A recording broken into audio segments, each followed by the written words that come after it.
ನಮ್ಮ ಬಿಜಾಪುರದ ವಿಮಾನ ನಿಲ್ದಾಣದ ವೀಕ್ಷಣೆಗೆ ಆಗಮಿಸಿದ್ದೆ. ಈಗಾಗಲೇ 99.90% ಕಾಮಗಾರಿಗಳು ಪೂರ್ತಿಯಾಗಿವೆ. ಪ್ರಾಶಸ್ತ್ಯವಾದಂತಹ ಜಾಗದಲ್ಲಿ ದೂರವಾದರೂ ಕೂಡ 727 ಎಕರೆ ಪ್ರದೇಶದಲ್ಲಿ ಈ ನಿಲ್ದಾಣ 3 ಹಂತದ ಕಾಮಗಾರಿಗಳನ್ನು ಪೂರ್ತಿಗೊಳಿಸಿ ಈಗ ಉದ್ಘಾಟನೆಗೆ ಸಿದ್ಧವಾಗಿದೆ. ನೈಟ್ ಲ್ಯಾಂಡಿಂಗ್ ಅಷ್ಟು ಆ ಹಂತದ ಕಾಮಗಾರಿ ಪ್ರಗತಿಯಲ್ಲಿ ಬರ್ತದೆ.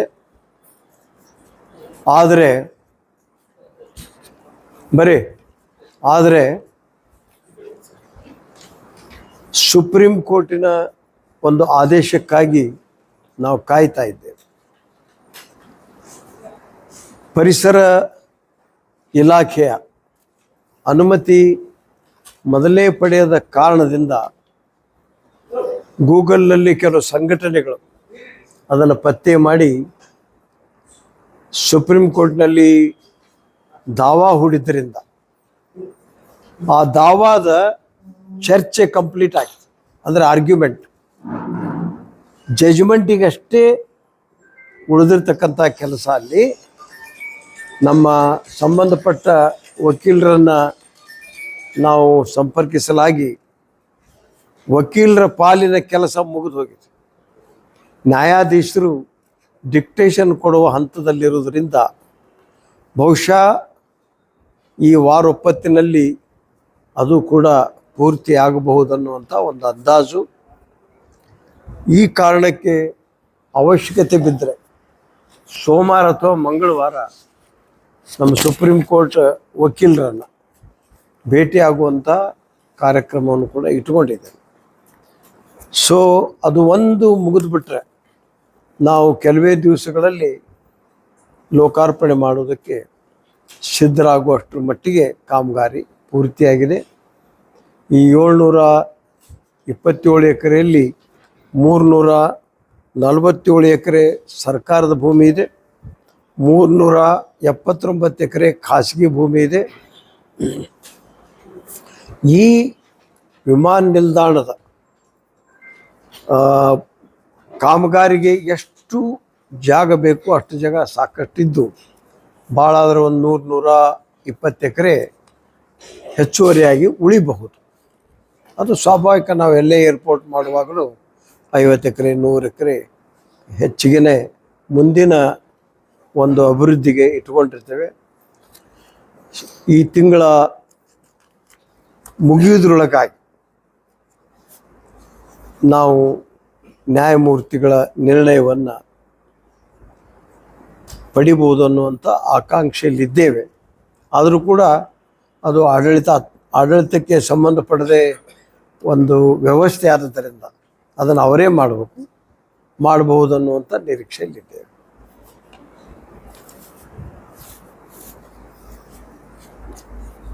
ಇನ್ನು ಈ ಸಾರಿ ಬೇರೆ ಬೇರೆ ಈ ವಿಮಾನ ನಿಲ್ದಾಣದಲ್ಲಿ ಈ ಅಶೋಕ್ ಕಂಪ್ನಿ ಮತ್ತು ಲೀಲ್ಯಾಂಡ್ ಕಂಪ್ನಿ ಇಂಥವುಗಳ ಒಂದು ಅಗ್ನಿಶಾಮಕ ವಾಹನಗಳಿದ್ದು, ಈ ಸಾರಿ ಇಲ್ಲಿ ಅತ್ಯಂತ ಸುಸಜ್ಜಿತವಾಗಿರ್ತಕ್ಕಂಥ 100 ಫೂಟ್ಗಿಂತ ಹೆಚ್ಚು ಭಾಳ ಬಿರುಸಾಗಿ ನೀರನ್ನು ಪೂರೈಕೆ ಮಾಡುವಂಥ ಅಗ್ನಿಶಾಮಕ ವಾಹನಗಳು ಕೂಡ ಬಂದು ಬಿಟ್ಟಿವೆ. ಭಾಳ ಸುಸಜ್ಜಿತವಾದಂಥವುಗಳಿವೆ, ಇಂಪೋರ್ಟ್ ಮಾಡಿರುವಂಥವುಗಳು. ಹೀಗಾಗಿ ಯಾವ ಕೆಲಸ ಉಳಿದಿಲ್ಲ.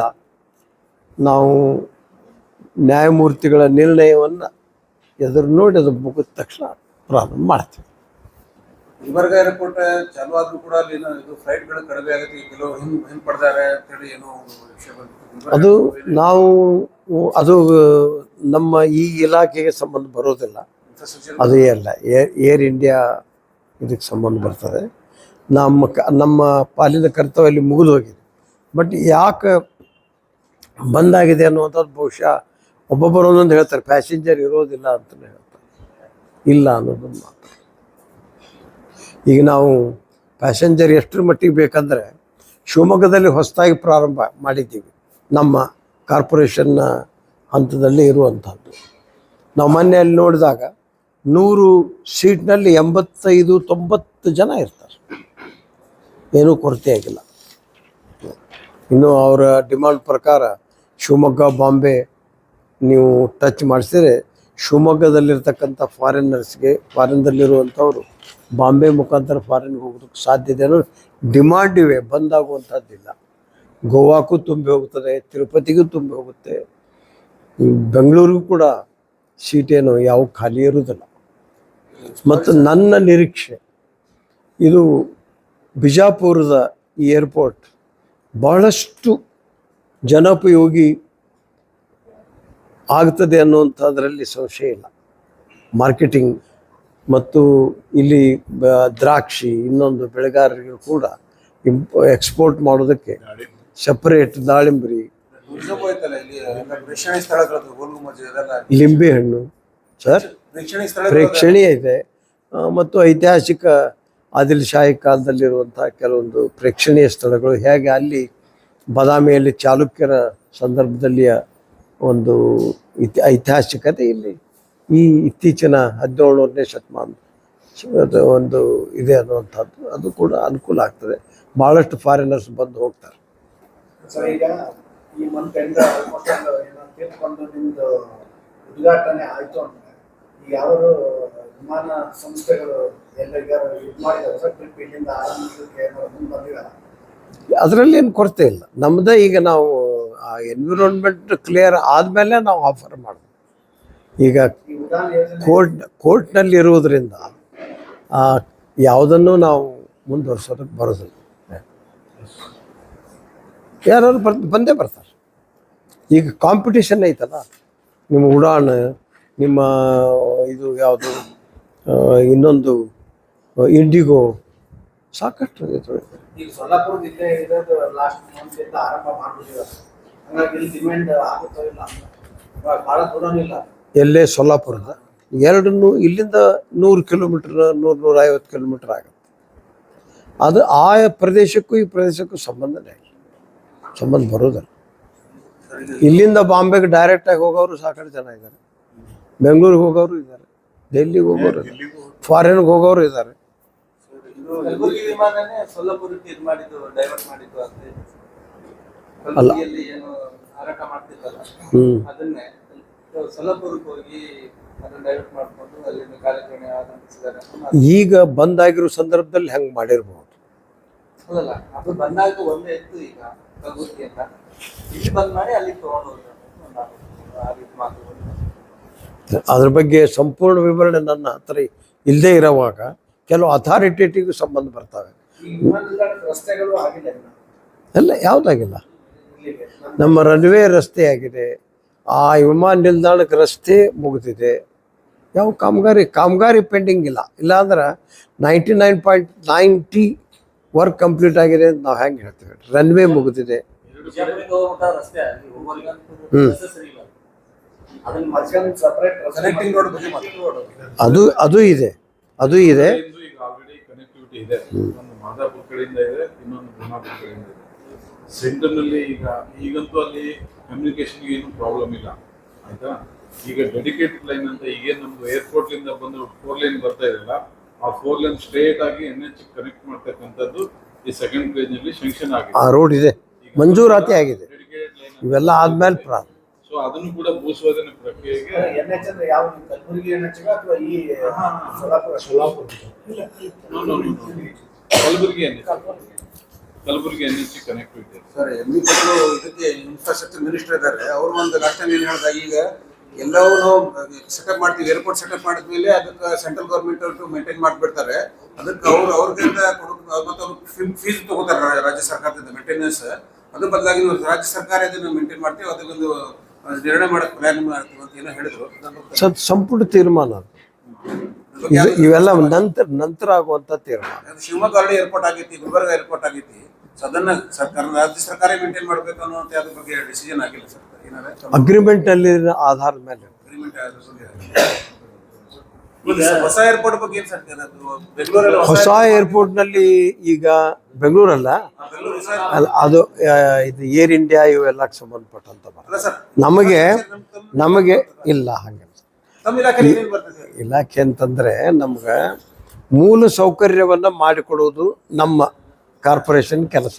ಓಕೆ, ಈಗ ನಾಳೆ ತುಮಕೂರಲ್ಲೂ ಇನ್ನೊಂದು ವಿಮಾನ ನಿಲ್ದಾಣದ ತೀರ್ಮಾನ ಆದಮೇಲೆ KIDB ಅವರು ಈ ಜಮೀನು ಇನ್ನೊಂದು ವಗೈರೆ ಎಲ್ಲ ಆದಮೇಲೆ ಅಥವಾ ಸರ್ಕಾರಿ ಜಮೀನಿದ್ದು ಆ ಜಮೀನನ್ನು ಅವರು ನಮಗೆ ವಹಿಸ್ಕೊಟ್ರೆ ನೀವು ಇದನ್ನು ಮೂಲಭೂತ ಸೌಕರ್ಯವನ್ನು ಒದಗಿಸಿ ಕೊಡಬೇಕು ಅನ್ನುವಂಥ ತೀರ್ಮಾನದ ಮೇಲೆ ನಮ್ಮ ಕೆಲಸ. ಈಗ ಹೊಸ ಪ್ರಪೋಸಲ್ಗಳು ಹೊಸ ಪ್ರಪೋಸಲ್ಲಿ ಈಗ ಬಿಜಾಪುರ ತನಕ 90.90 ಕಂಪ್ಲೀಟ್ ಆದರೆ ರಾಯಚೂರು ಈ ಕೆಲಸ ನಡೆದಿದೆ. Raichur airport airport Raichur airport ಈಗ 13% ಕಾಮಗಾರಿ ಕಂಪ್ಲೀಟ್ ಆಗಿದೆ, ಅಂದರೆ ಹೊಸದದು. ಓಕೆ, ಈ ಮಧ್ಯೆ ಮಳೆ ದೀಪಾವಳಿ ಇಂಥವುಗಳಿದ್ದರಿಂದ ಸ್ವಲ್ಪ ಸ್ಲೋ ಇತ್ತು. ಮೊನ್ನೆ ರಾಯಚೂರಿಗೆ ಹೋಗಿನೂ ನಾನು ನೋಡ್ಕೊಂಡ್ಬಂದೆ.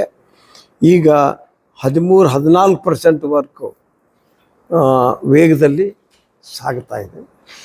ಅದು ಕೂಡ ನಮ್ಮ ಕಾರ್ಪೊರೇಷನ್ ಅಂಡರ್ದಲ್ಲಿ ಇದೆ. ಹಾಸನ ಏರ್ಪೋರ್ಟ್ ಇದೆ, ಹಾಸನದಲ್ಲಿಯೂ ಕೂಡ ಕೆಲಸ ಕಾಮಗಾರಿ ನಡೆದಿದೆ. ಸ್ವಲ್ಪ ದಿವಸದಲ್ಲಿ ಇದು ಕಂಪ್ಲೀಟ್ ಆಗುತ್ತೆ. ಚಿಕ್ಕಮಗಳೂರಲ್ಲಿ ಈ ಕೆಲಸವನ್ನು ನಾವು ಭೂ ಸ್ವಾಧೀನ ಖರೀದಿ ಅಥವಾ ಸ್ವಾಧೀನಪಡಿಸಿಕೊಳ್ಳುವಲ್ಲಿ ಅಲ್ಲಿ ಕೇವಲ ಈಗ ನಮಗೆ 39 ಎಕರೆ ಸಿಕ್ಕಿರೋದ್ರಿಂದ ಏರ್ ಸ್ಕ್ರಿಪ್ಟಿಗೆ ಕನಿಷ್ಠ 150 ಎಕರೆ ಬೇಕಾಗ್ತದೆ. ಚಿಕ್ಕಮಗಳೂರಲ್ಲಿ ಪ್ರಯತ್ನ ನಡೆಸಿದ್ದೇವೆ. ಮುಂದಿನ ವಾರದಲ್ಲಿ ನಾವು ಈ ಒಂದು ಬಿಜಾಪುರದ ಸ್ವಾಭಾವಿಕ ಈ ಬಿಜಾಪುರದ ಬೇಗನೆ ಪ್ರಾರಂಭ ಆಗಲಿ ಅನ್ನೋದು ನಾವು ಇಲ್ಲಿ ಬೆಳೆದವರು, ಇಲ್ಲಿದ್ದವರು, ಪಕ್ಕದವರು, ಅಖಂಡ ಜಿಲ್ಲಾದಲ್ಲಿ ಇಲ್ಲಿಯೇ ರಾಜಕೀಯ ಪ್ರಾರಂಭ ಮಾಡಿದವರು. ಇದ್ರ ಬಗ್ಗೆ ನ್ಯಾಚುರಲಿ ಮನುಷ್ಯನ ಸಹಜವಾದಂಥ ಆಸಕ್ತಿ ಇರ್ತದೆ. ಅದರ ಜೊತೆಗೆ ನನ್ನ ಮುಂದಿನ ಯೋಜನೆ ಬಾಗಲಕೋಟೆಯಲ್ಲೂ ಕೂಡ ಒಂದು ಏರ್ ಸ್ಕ್ರಿಪ್ಟ್ ಮಾಡಬೇಕು ಅನ್ನುವಂಥ ಉದ್ದೇಶ ಇದೆ. ಕಾರಣ 14 ಶುಗರ್ ಫ್ಯಾಕ್ಟ್ರಿಗಳಿವೆ, 4 ಮೆಡಿಕಲ್ ಕಾಲೇಜ್ ಇವೆ, 1 ತೋಟಗಾರಿಕೆ ಯೂನಿವರ್ಸಿಟಿ ಇದೆ. ಚಾಲುಕ್ಯರ ಕಾಲದ ಬದಾಮಿ, ಪಟ್ಟದಕಲ್ಲು, ಐಹೊಳೆ ಮತ್ತು ಕೂಡಲ ಸಂಗಮ, ಅದು ಇತ್ತೀಚೆಗೆ ಬಿಡಿ ಬಸವಣ್ಣವ್ರ ಕಾಲದಲ್ಲಿ, ಆ ಕಾಲದಲ್ಲಿರುವಂಥ ಐತಿಹಾಸಿಕ ಸ್ಥಳಗಳಿಗೆ ಭಾಳಷ್ಟು ಜನ ಪ್ರವಾಸಿಗರು ಬರ್ತಾರೆ. ಅಲ್ಲಿಯೂ ಕೂಡ ನಡೆದಿದೆ. ನಿನ್ನೆ ಜಿಲ್ಲಾಧಿಕಾರಿಗಳ ಭೇಟಿಯಾಗಿದ್ದೆ. ನಮಗೆ 150 ಎಕರೆ ಸರ್ಕಾರಿ ಭೂಮಿಯನ್ನು ಕೊಟ್ಟರೆ ಕೂಡಲೇ ನಾವು ಅದರ ಬಗ್ಗೆ ಕಾರ್ಯೋನ್ಮುಖರಾಗ್ತೀವಿ ಅಂತಕ್ಕಂಥ ಮಾತನ್ನು ಹೇಳಿದ್ದೆ. ಅದರ ಜೊತೆಗೆ ಈಗ ಹೆಚ್ಚಾಗಿ ದೊಡ್ಡ ದೊಡ್ಡ ಕೆಲಸ ಕಾರ್ಯಗಳನ್ನು ನಮ್ಮ ಈ ಕಾರ್ಪೊರೇಷನಿಂದ ಮಾಡಿದ್ದಾರೆ. ಏರ್ಪೋರ್ಟ್ ನಿರ್ಮಾಣ ಇರ್ಬೋದು, ಕೆಲವು ಕಡೆ ಬಿಲ್ಡಿಂಗ್ ಕಟ್ಟಿಸ್ಕೊಟ್ಟಿದ್ದೇವೆ. ಈಗ ನಾವಿರೋದು ಕೂಡ ಖನಿಜ ಭವನದಲ್ಲಿ ನಮ್ಮ ಕಚೇರಿ ಇದೆ.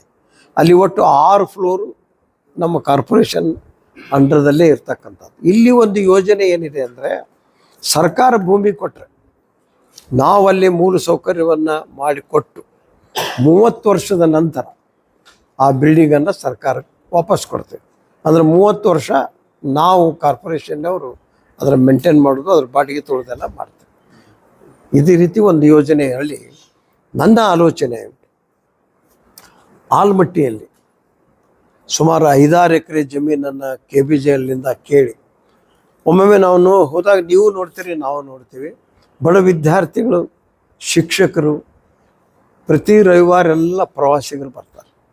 ಮಧ್ಯಮ ತರಗತಿಯ ಜನಕ್ಕೆ ಅಲ್ಲಿ ಏನು ಮಾಡಬೇಕು ಅನ್ನುವಂಥ ಆಲೋಚನೆಯಲ್ಲಿ ಸ್ವಲ್ಪ ಬಾಡಿಗೆಯಲ್ಲಿ ಸಿಗುವಂಥ ಯಾತ್ರಿ ನಿವಾಸಗಳನ್ನು ಮಾಡಬೇಕು ಅನ್ನುವಂಥದ್ದು.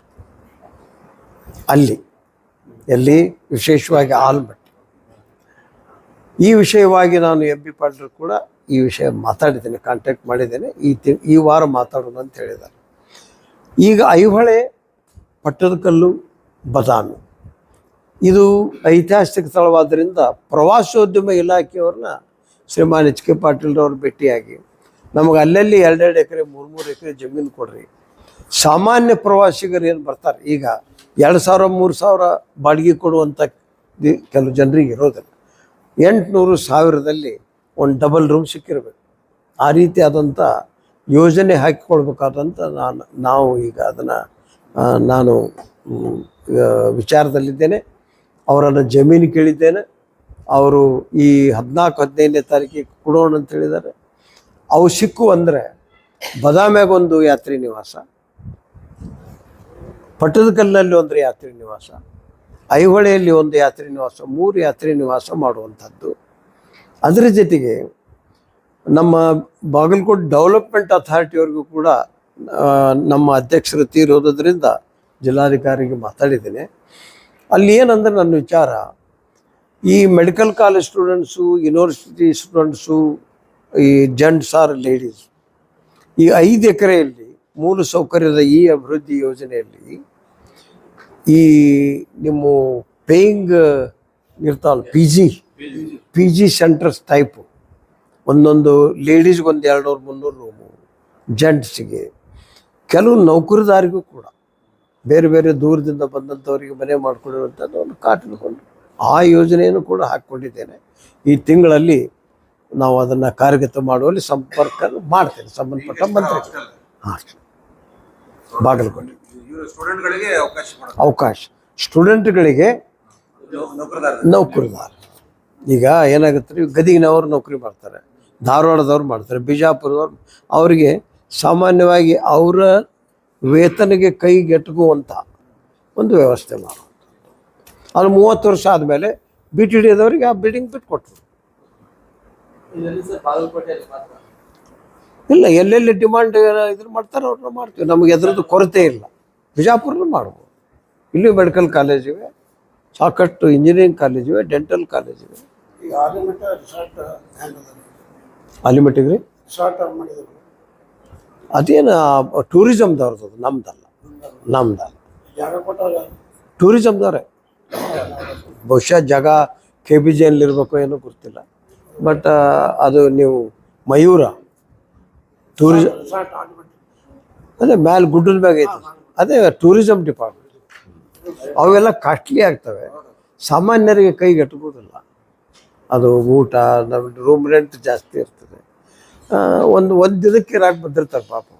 ನಮ್ಮ ಮನೆಗೆ ಅಲ್ಲಿ ನಾನು ಭಾಳ ವರ್ಷದಿಂದ ಫುಟ್ಪಾತ್ನಲ್ಲಿ ಟೀಚರ್ಗಳು ಮಕ್ಕಳು ಕರ್ಕೊಂಡು ಮಲ್ಕೊಳ್ಳೋದು ನೋಡಿ.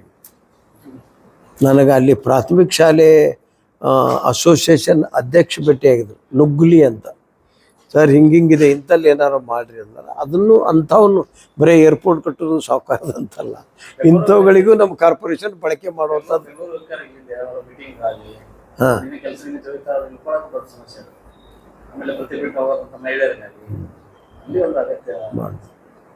ಒಳ್ಳೆ ಸಜೆಷನ್. ಬಟ್ ಜಾಗ ಸರ್ಕಾರಕ್ಕೆ ಕೇಳುವಂಥ BDAದವರೇ ಕೊಡ್ಬೇಕು. ರಾಜಕೀಯವಾಗಿ ಏನು ಸಚಿವ ಸಂಪುಟ ಮುಖ್ಯಮಂತ್ರಿ ಬದಲಾವಣೆ ಆ ಥರ ಏನಾದ್ರು ಇದೆಯಾ? ನಾನು ಹೈಕಮಾಂಡಲ್ಲೂ ಇಲ್ಲ, ಇಲ್ಲಿ ಸಂಪುಟದಲ್ಲಿಯೂ ಇಲ್ಲ.